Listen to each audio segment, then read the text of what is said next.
Hello, everybody. Welcome on in. It's Fighters Fury here on 790 The Ticket. Tobin here with you. All right, seems like we got it. All right, we got a biggin.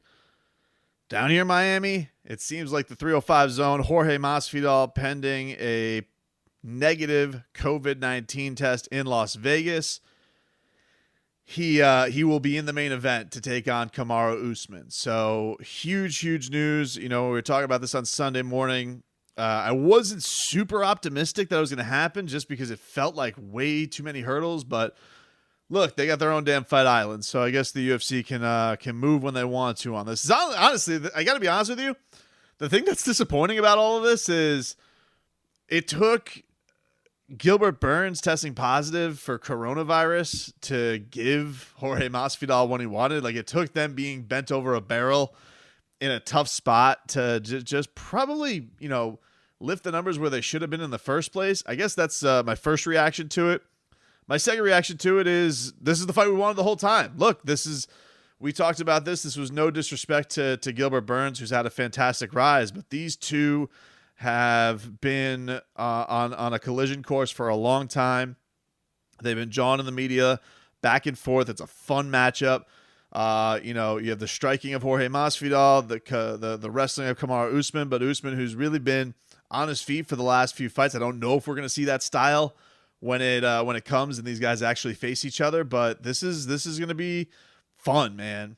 And Jorge Masvidal, you just think about everything he's been through in his career, how long he's been doing it, and finally the man gets himself a crack at the UFC title. You know, the Bad Mother Bleeper belt was cool. It was a fun one-off event. It was a fan-made fight with him and Nate Diaz, and it really was an electric atmosphere. But ultimately, money aside, all that type of stuff. Money's important, but there is a prestige still in being world champion. And now he's going to have that opportunity after nearly 2 decades in the game. You got to be super happy for Jorge Masvidal and getting this chance. And look, it's not an easy feat. He's going in there against a guy in Usman who has looked like an absolute wrecking machine. He's been dominating 5-round fights. He's had an unbelievable gas tank, all that type of stuff that's been worried about as far as how long he can last. What does the guy have as far as when the fight gears up? He has been dominating fights over 5 rounds and seemingly like he's got a lot to go as the fights wear on. So this is a big time challenge for George, no doubt about it. But it's tough to gauge because I'm trying to think about the last grapplers he's taken on. He took on Ben Askren. It's tough to get a gauge with it because he flying kneed him in 5 seconds. So it's not that doesn't count for something. It's a record breaking knockout, but you don't really know what he's doing against a guy grappling other than Ben went for a takedown and he ended up staring at the stars. You remember the Damian Maia fight where George clearly had the advantage on the feet, did a lot of hand fighting and was wearing Damian Maia as a backpack, but for somebody taking Jorge down, we haven't gotten to see that in a bit. And so this is an interesting matchup for sure.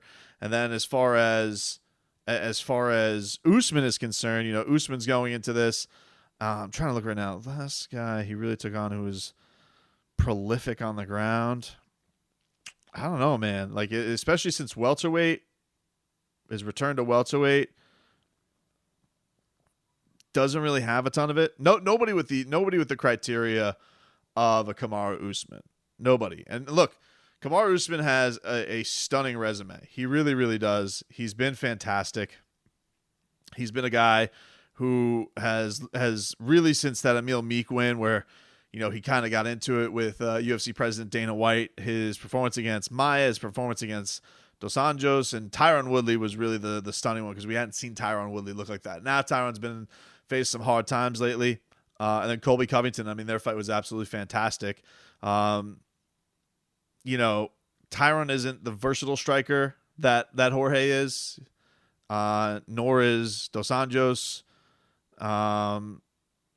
So it's funny. It's like they're both kind of taking on a matchup neither has seen in a very long time. It's that classic clash of styles, and it'll be interesting. This is gonna be interesting. You did see at times Colby was able to land some big shots on on Kamaru Usman, and if those shots were landed by, Jorge Masvidal, would it be a different story? I mean, obviously his strike is a lot more superior, even with Colby putting a lot of output on stuff. This is a fun matchup. It's a fun matchup. These guys, I remember sitting across from George over at the Super Bowl Radio Row, and this was the day before the whole ruckus happened. And I just told, I was talking to him about, like, I know at that point it was like, I know you want the Conor fight, but I was preaching on this show for a while, like, I want to see you win the championship. I'm all for Conor, and I'm all for a guy getting paid a ton of money, but I want the storyline to end with him having his hand raised with a piece of gold wrapped around his waist. And, I think eventually that will bring Conor McGregor, because I think Conor would honestly, if Masvidal wins this fight and beats Kamaru, I wouldn't be surprised if you get word that the end of the year is going to be him versus Conor McGregor for the welterweight championship. Don't be surprised if that's the way they go. I know it won't make a lot of people happy because Conor's cutting in line again, but he's Conor McGregor. And I just think that he's kind of right now without a dance partner, and he's without a goal in mind. So I think that's probably where it would end up going. If Usman wins, will he go? I don't know. I mean, it's a tough matchup for Conor. You're talking about a guy up a weight class with a lot of the skill set of Khabib Nurmagomedov. So I don't know if he goes and he decides to take that dive. But I think if Jorge ends up winning the title, I think that for sure puts him in line to fight Conor McGregor later on in the year. This is look. It's not that before I felt like Jorge was taking a fight on a situation where, like, he wasn't willing to risk against Kamaru. I think he really was. I just feel like he thought it was a slap in the face after all he had brought to the table in the Nate Diaz fight. I think he probably thought it was a slap to the face that they really were lowballing him. This is a really cool moment for Miami sports. I can't stress that enough. You guys know we've been talking about how the fight culture down here doesn't get the respect it deserves, especially with all the great fighters down here. These are two guys who train in South Florida. One is from down here and is born and bred, and Kamaru has basically trained down here his entire career outside of now him moving to Colorado because of the Gilbert Burns situation. But the buildup of this is fantastic. ATT, the Black Zillions crew moving to Hard Knocks 365, all that type of stuff. It has that element to it. It has clash of styles. It has the two not liking each other, especially a real brewing rivalry over really what has been. I remember talking to Kamaru before his fight with Colby, and just from then was already doing the whole who thing, where, George turned him into an owl and whatnot, but basically saying that, he thought that Masvidal was getting too much respect for his rise. Which I get. Look, you're a guy who's probably upset at welterweight champion that there's a guy more famous in your division, and that can harbor a lot of ill will. But from my standpoint, this is the fight. I mean, there's not a fight right now outside of Conor and Khabib that they could make in the UFC. Maybe John Jones versus Francis Ngannou, but that doesn't even have that's just the freak show. That's like Godzilla versus whatever. Godzilla versus Godzilla, basically. And they go out there and they're going to be taking on a situation where this is two guys really deserving of fighting each other. Masvidal deserves to be atop the welterweight crown, even with the run that Gilbert has been on. Nobody had a 2019 quite like Jorge Masvidal. It's just been pandemic and situations. He hasn't gotten a chance to build off of that. And he's one of the biggest stars in the UFC. And I think this is going to be monster for their business. You were talking, when this news first broke, I was like, I didn't think the UFC was going to bite the bullet on this, simply because I think they already knew they were going into a fight where they weren't going to sell fantastic. I think it was going to do fine. Again, they're the only show in town, so I think, and the UFC numbers have been really good, but I didn't think that they were going to be astronomical. And now I think it's going to be. I think you can give these guys a week of promotion. Do a little satellite interview with both of them there. I think you could. I think you could sell a lot of fights, and it's gonna be fun. It's gonna be a really, really fun matchup between these two. I can't wait for it.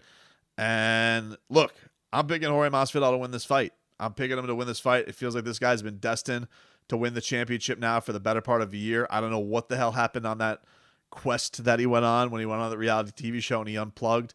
But he's a different kind of killer. He's a different kind of killer since he's come back from that. Kamaru's looked fantastic. Kamaru has looked like an absolute wrecking machine, and I don't think this is going to be an easy fight. I honestly think this is something where I could see this being something I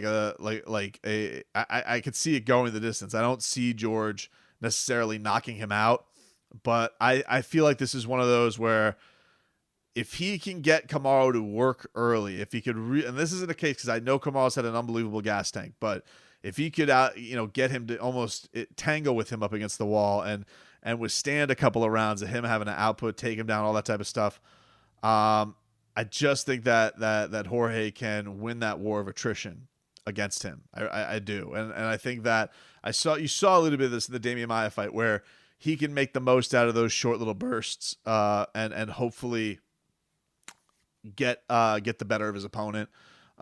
Even though he didn't get his hand raised that night, it was questionable, I thought, because I don't know how much you want to give Damian Maia credit for not going and finishing what he was supposed to do. But that was even, I think, a different time from Jorge Masvidal. Are we going to see a Ben Askren type of moment? I don't know. I think that is probably asking a lot. I think that if you're in his camp, you're probably asking for a ton for George to come out with that flying knee. I'm sure they've been drilling it. And the other thing is, I don't think this is your typical short camp type of thing because Masvidal has been training for this fight the entire time. He's brought in top-ranked wrestlers to American Top Team. He has been investing in getting ready for this matchup. And with Kamaru, yes, he ended up fighting Gilbert, and that was weird, but I think the entire time he thought he was going to fight Jorge. So there's no way these guys haven't done work on each other. This isn't your typical 1 week's notice fight. These guys have known that they've been on a collision course since the Super Bowl. When they're, when you bring the whole media world's watching and you guys get into it in the midst of a fight, that you could be on a collision course with each other. Usman knew it. We talked to him minutes after it happened. He knew it. Masvidal knew it. There's a whole rhyme and reason to why it happened, and I'm glad that they finally are going to be squaring off in a cage. Man, this is going to be a lot of fun. Hopefully everything goes according to plan. Everybody tests clean, gets over to Fight Island, and if that's so, I think that the business for this is going to be booming for Masvidal versus Usman. I really, really do. I think it's going to be a monster fight.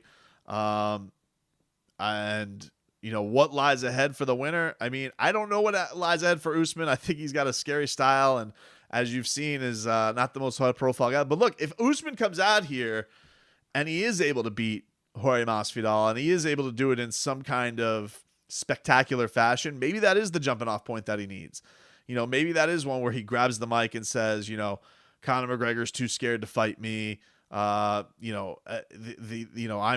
truly the scariest guy in all of the sport. Maybe that is the opportunity because he doesn't, outside of Masvidal, he doesn't have a lot of big fight options. Gilbert is not a big fight option. It's a weird fight. They were teammates and it kind of fell into the laps. Leon Edwards, he's already beaten. They could do Colby again if Colby can go get a big fight. But if Colby can go get a big win, I think he definitely needs to rehab that.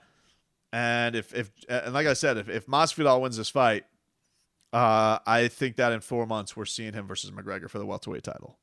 I think that's where we're going to end up with. So buckle up. This is going to be a fun fight week, ladies and gentlemen. All this stuff pending, and let's hope it's the case. Again, like the reports were, everybody's positive about it. You're seeing his management being very coy on Twitter with smiley face emojis. BJPenn.com reported that if all tests are go, then we're going to have ourselves a Fight Island matchup. So let's get ready for this puppy, man. This is the one we've been wanting the entire time. Miami, your hometown fighter, has a championship fight, a chance to become a world champion 16 years into the game. It's an incredible story. It was an incredible rise in 2019.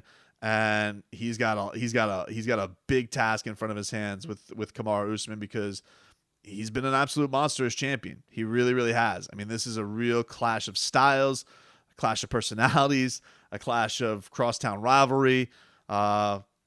for many, many years. It's fun. It's a fun fight. It's a big time fight. It's a worthy main event for International Fight Week, no matter where the hell they're putting it, and I can't wait for it.